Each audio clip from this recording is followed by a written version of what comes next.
যাও বোর্ডে যাও, ওয়ান আছে না, ওয়ানের মধ্যে যেসব ওয়ান আছে এগুলোকে সার্কেল করো।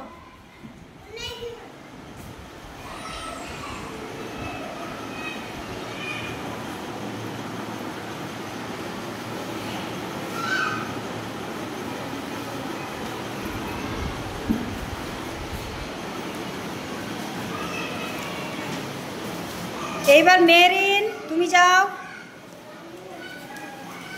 তুমি থ্রির মধ্যে, হ্যাঁ থ্রিগুলোকে সার্কেল করো।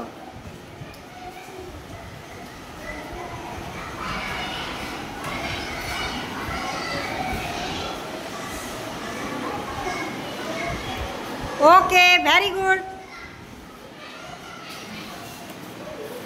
চলে আসো, টেক ইউর সিট, নিজের সিটে বসো। এবার ফিরদৌস, ফিরদৌস তুমি টু এর মধ্যে যেসব টু আছে তাদেরকে সার্কেল করো।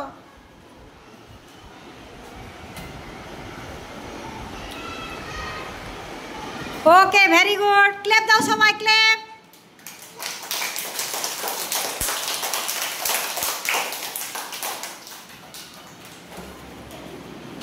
আচ্ছা ভালো লাগলো? এভাবে প্রতিদিন চলবে, ওকে?